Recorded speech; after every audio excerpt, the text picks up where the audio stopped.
Hello everyone, welcome to my channel. તો previous લેક્ચરમાં આપણે જોયું હતું કે entropy change for an ideal gas. તો આઈડિયલ ગેસ માટે એન્ટ્રોપીનો ચેન્જ છે એ કેવી રીતે થાય આપણે એને મેથેમેટિકલી ડિરાઈવ કર્યું હતું. આપણે શું કર્યું ફર્સ્ટ ઓફ ઓલ તો કે એક આઈડિયલ ગેસ આપણે કન્સિડર કર્યો, જેમાં શું છે તો કે ટેમ્પરેચર છે કોન્સ્ટન્ટ રાખશું અને પ્રેશર વોલ્યુમથી આપણે વર્ક કરાવશું, એ બંનેને વેરિયેબલ રાખી. અને આખી જે પ્રોસેસ છે એ કેવી હશે તો કે રિવર્સિબલ પ્રોસેસ. હવે પ્રેશર વોલ્યુમથી વર્ક થશે સિસ્ટમમાં, તો અમુક અમાઉન્ટમાં આપણે શું કરશું તો કે હીટ છે એ ગેસને આપણે સપ્લાય કરશું. હવે આ હીટ છે એ સપ્લાય કરશું એ શું હશે તો કે એમાં અમુક અમાઉન્ટમાં વર્ક થશે અને એની ઇન્ટરનલ એનર્જીમાં પણ ચેન્જ આવશે. તો આ હીટ બરાબર આપણે શું લખી શકીએ તો કે એની ઇન્ટરનલ એનર્જી અને વર્કનું સમેશન. બરાબર, તો એ આપણે ઇક્વેશન ફર્સ્ટ કીધું. હવે આઈડિયલ ગેસ ઇક્વેશન જે સારી રીતે આપણે જાણીએ છીએ કે PV is equal two NRT. જો આપણે એન છે એટલે કે નંબર ઓફ મોલ છે એ આપણે 1 કન્સિડર કરીએ અને આઈડિયલ ગેસ માટે છે તો ઇક્વેશન લખી શકીએ કે PV is equal two RT. હવે આપણે શું કરવાનું છે કે એન્ટ્રોપી છે એ આના ઉપરથી લાવવાની છે. તો એવી ટ્રાય કરીએ કે પી જે ઇક્વેશન ફર્સ્ટ છે એમાં પીની વેલ્યુ આપણે સબસ્ટિટ્યૂટ કરશું, એવી જ રીતે ઇન્ટરનલ એનર્જીની વેલ્યુ સબસ્ટિટ્યૂટ કરશું. તો ત્યાં પી બરાબર શું થશે તો કે આરટી અપોન વી. એવી જ રીતે ઇન્ટરનલ એનર્જી છે તો ઓલવેઝ ઇન્ટરનલ એનર્જી શું હોય તો કે સીવી ડીટી. હવે આ બંને ઇક્વેશન છે એમને આપણે ફર્સ્ટ ઇક્વેશનમાં સબસ્ટિટ્યૂટ કરશું તો આપણે ફાઇનલ ઇક્વેશન છે 2 આપને મળશે. ઓકે, તો હવે શું કરશું તો કે આપણી પાસે હીટ આવી ગઈ અને ટેમ્પરેચર વેરિયેબલ, એવી જ રીતે સેકન્ડ ટર્મ છે એમાં વોલ્યુમ છે એ વેરિયેબલ છે. હવે એન્ટ્રોપી લાવવા માટે આપણે શું કરશું તો કે હીટને ટેમ્પરેચર વડે ડિવાઈડ કરીએ તો આપણે મળી જાય એન્ટ્રોપી. બિકોઝ આપણે ઇક્વેશન સારી રીતે જાણીએ છીએ કે Q upon T is equal to entropy. Okay, તો ઇક્વેશન 2ને આપણે ટેમ્પરેચર વડે જો ડિવાઈડ કરીએ તો આપણે મળશે ક્યુ રિવર્સિબલ છે પ્રોસેસ, એટલે એના માટે આવશે Q reversible by T is equal to CV DT by T. એવી જ રીતે આરટી બાય ટી કરશું તો ટી ત્યાં કેન્સલ થઈ જશે તો બચશે R DV upon V. Okay, તો આપણે જાણીએ છીએ કે Q reversible by T is equal to DS change of entropy. Okay, તો ફાઇનલ ઇક્વેશન આપણે 3 છે એ મળી જશે કે change in entropy is equal to CV DT by T plus R DV upon V. હવે આ ઇક્વેશન ઓલ ઓવર આપણે કન્સિડર કર્યું છે 1 મોલ માટે. ઓકે, અને 2 વેરિયેબલ છે તો આપણે જો ઇન્ટિગ્રેશન કરીએ તો ત્યાં શું આવશે તો કે ટેમ્પરેચર ચેન્જ કેવો આવે તો કે T1 લઈને T2 સુધીનો. એવી જ રીતે વોલ્યુમનો ચેન્જ આવશે V1 થી V2 સુધી.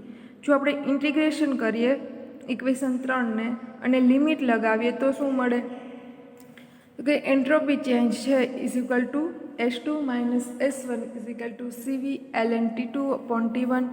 એવી જ રીતે plus R ln V2 upon V1. Equation 3ને આપણે ઇન્ટિગ્રેશન કરશું તો આપણે ઇક્વેશન 4 છે એ મળશે. હવે અમુક સમયે શું હશે તો કે સીવી છે એ કોન્સ્ટન્ટ ટેમ્પરેચર ઉપર હોય, બટ એ જો કોન્સ્ટન્ટ ટેમ્પરેચરે ન લઈએ અને ટેમ્પરેચર છે એને વેરિયેબલ, કેમ કે અહીંયા ઇક્વેશન 4માં તમને બતાવેલું છે કે T2 અપોન T1 જે શું છે તો કે એમાં ચેન્જીસ આવે છે એના ટેમ્પરેચરમાં. ઓકે, તો અહીંયા શું છે તો કે ત્યાં ટેમ્પરેચર છે ફંક્શન છે એટલે આપણે શું કરશું ત્યાં ફરી જો એને ઇન્ટિગ્રેશનમાં લિમિટ લગાવીએ તો શું થાય તો કે T1 થી T2 અને V2ની જગ્યાએ V2 અપોન V1ની જગ્યાએ આઈડિયલ ગેસ ઇક્વેશન આપણે સબસ્ટિટ્યૂટ કરીએ તો અહીંયા 2 કન્ડિશન છે, ઇનિશિયલ અને ફાઇનલ. ઓકે, તો બંને કન્ડિશન માટે આઈડિયલ ગેસ ઇક્વેશન એટલે કે ફર્સ્ટ કન્ડિશન છે ઇનિશિયલ સ્ટેટ માટે P1V1 is equal two R1 T1. એવી જ રીતે ફાઇનલ સ્ટેટ માટે શું લખી શકીએ તો કે P2V2 is equal two R2 T2. તો આપણે ઇક્વેશન 4માં V2 અપોન V1ની જગ્યાએ આપણે વેલ્યુ સબસ્ટિટ્યૂટ કરશું T2 અપોન P1, એવી જ રીતે T1 અપોન P2. તો આ વેલ્યુ સબસ્ટિટ્યૂટ કરતાં આપણે ઇક્વેશન મળશે 6. ઓકે, તો CV ln T2 upon T1 plus R ln T2 upon T1 minus R ln P2 upon P1. તો ત્યાં તમે જોઈ શકો છો કે CV ln T2 upon T1 plus R ln T2 upon T1 જ્યાં શું છે તો કે કોમન છે બંનેમાં T2 upon T1 અને T2 upon T1. Okay, CV અને R વાળા ટર્મમાં. તો ત્યાં શું કરશું તો એટલું છે જે કોમન છે એને કોમન કાઢી લેશું તો બચશે કેટલું તો CV plus R ln T2 upon T1 minus R ln P2 upon P1. હવે આપણે રિલેશન સારી રીતે ખબર છે કે CP minus CV is equal two R થાય. તો આપણે આગળના 6 વાળા ઇક્વેશન છે એમાં શું છે તો કે CV પ્લસ R છે. તો CV plus R is equal two શું લખી શકીએ CP. ઓકે, તો ઇક્વેશન 7 તરફ જઈએ તો શું લખી શકીએ તો કે CP ln T2 upon T1 જે બંને માટે સેમ છે એટલા માટે. તો ફાઇનલ શું મળી જશે તો કે CP ln T2 upon T1 minus R ln P2 upon P. હવે અલગ અલગ કન્ડિશન માટે આઈડિયલ ગેસની એન્ટ્રોપી ચેન્જ છે કઈ રીતે થાય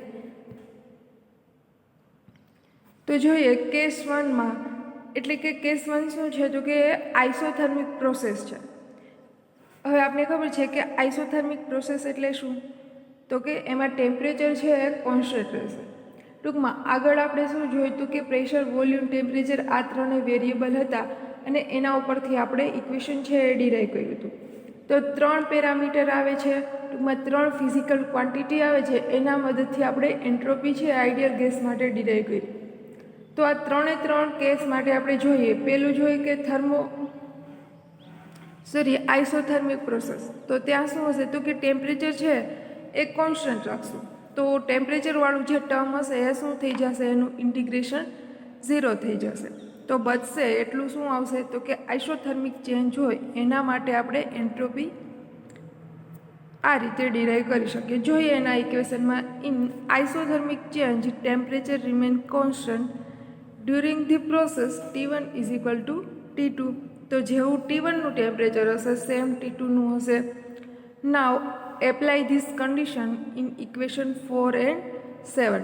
તો આગળના ઇક્વેશનમાં આપણે જોઈ ગયા છીએ. ઓકે, તો આ આપણું ઇક્વેશન 4 છે જ્યાં શું છે તો કે delta S is equal to S2 minus S1 is equal to CV ln T2 by T1 plus R ln V2 by V1. હવે આઇસોથર્મિક પ્રોસેસ છે ત્યાં ટેમ્પરેચર આપણે કોન્સ્ટન્ટ રાખશું. તો પહેલી જે ટર્મ છે યાની કે આટલી જે ટર્મ છે CV ln T2 upon T1 જે શું થઈ જશે 0 થઈ જશે. તો આપણી પાસે ઇક્વેશનમાં વધશે શું તો કે R ln V2 upon V1. Okay, એક એવું થશે. હવે જો આપણે ઇક્વેશન 7 યાની કે લાસ્ટ જે ઇક્વેશન છે CV પ્લસ આરની જગ્યાએ આપણે CP સબસ્ટિટ્યુટ કર્યું હતું તો એમાં શું થશે તો કે ત્યાં બી આઇસોથર્મિક પ્રોસેસ છે એટલે આપણે ટેમ્પરેચર કોન્સ્ટન્ટ રાખશું. T2 is equal two T1 લેશું. તો અહીંયા શું વધશે ફાઇનલ તો minus R ln P2 upon P1. Okay, તો આ બંને ઇક્વેશન કોના માટે થશે તો કે આઈડિયલ ગેસ હશે અને આઇસોથર્મિક ચેન્જ થતો હશે ત્યારે આપણે એન્ટ્રોપીના ઇક્વેશન છે આના ઉપરથી એન્ટ્રોપી છે એ કન્ડિશન માટે ડિરાઈવ કરી શકે. ઓકે,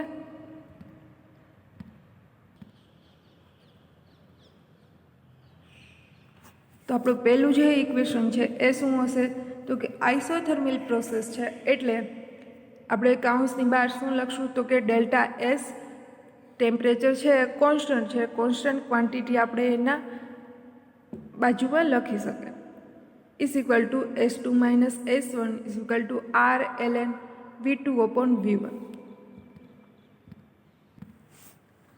હવે આ જે મળ્યું એ આપણે ઇક્વેશન 4 ઉપરથી મળ્યું. એવી જ રીતે ફાઇનલ ઇક્વેશન એટલે કે CP વાળું જે ઇક્વેશન છે એમાં જો આપણે ટેમ્પરેચરની ક્વોન્ટિટી છે એ કોન્સ્ટન્ટ રાખીએ તો આપણે શું મળશે તો કે delta S constant temperature S2 minus S1 is equal two minus R ln P2 upon P1 જેને ઇક્વેશન નંબર હું 8 આપી દઉં. હવે આ બંને કોના માટે? તો કે આઈડિયલ ગેસ હશે અને ટેમ્પરેચર છે કોન્સ્ટન્ટ હશે, ત્યારે તમે આ બંને વેલ્યુ છે બંને ઇક્વેશન છે એ યુઝ કરી શકો અને વેલ્યુ છે ફાઇન્ડ આઉટ કરી શકો.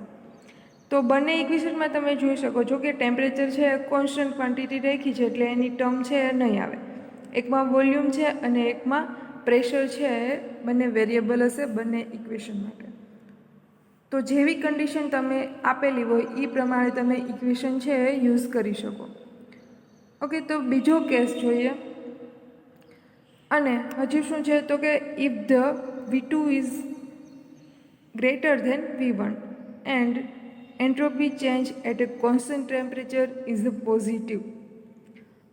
હવે અહીંયા તમને કન્ડિશન આપી છે કે જો વોલ્યુમ છે એ શું થશે? વધશે. એટલે કે ઇનિશિયલ વોલ્યુમ છે એ ફાઇનલ વોલ્યુમ કરતાં ઓછું હોવું જોઈએ.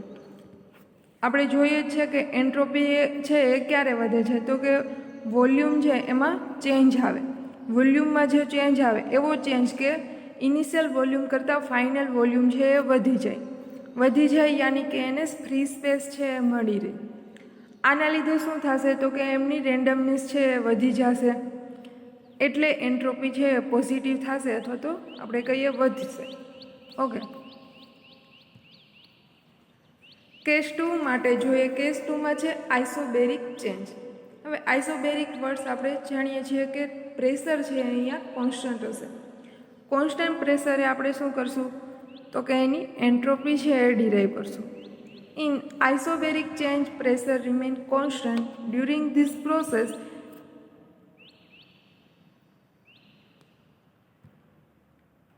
P1 is equal to P2.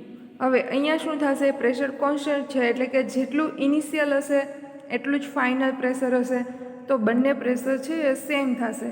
હવે આ કન્ડિશન ફર્ધર આપણે ઇક્વેશન 4 અને 7માં એપ્લાય કરીએ.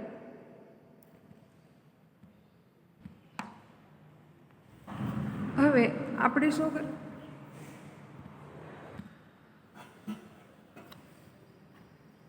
હવે ઇક્વેશન 7માં આપણે પ્રેશર છે એ કોન્સ્ટન્ટ રાખશું, તો ટેમ્પરેચરવાળી જે ટર્મ છે એ 0 થઈ જશે.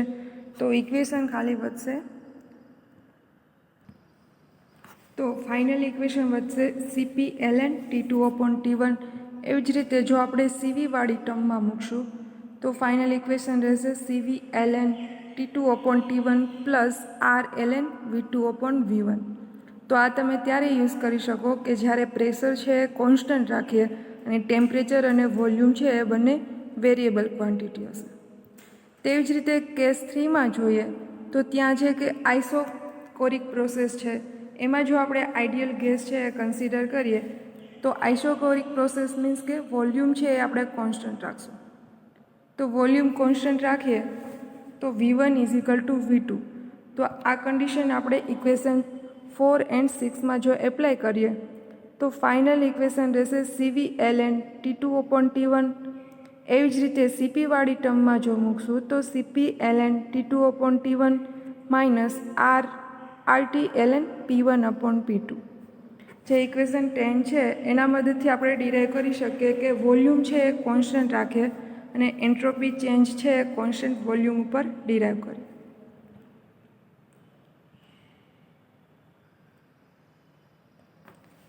All these equations are set of entropy change at a given condition for an ideal gas. તો અલગ અલગ કન્ડિશન માટે આપણે એન્ટ્રોપી ચેન્જ છે એ ડિરાઈવ કરી શકીએ.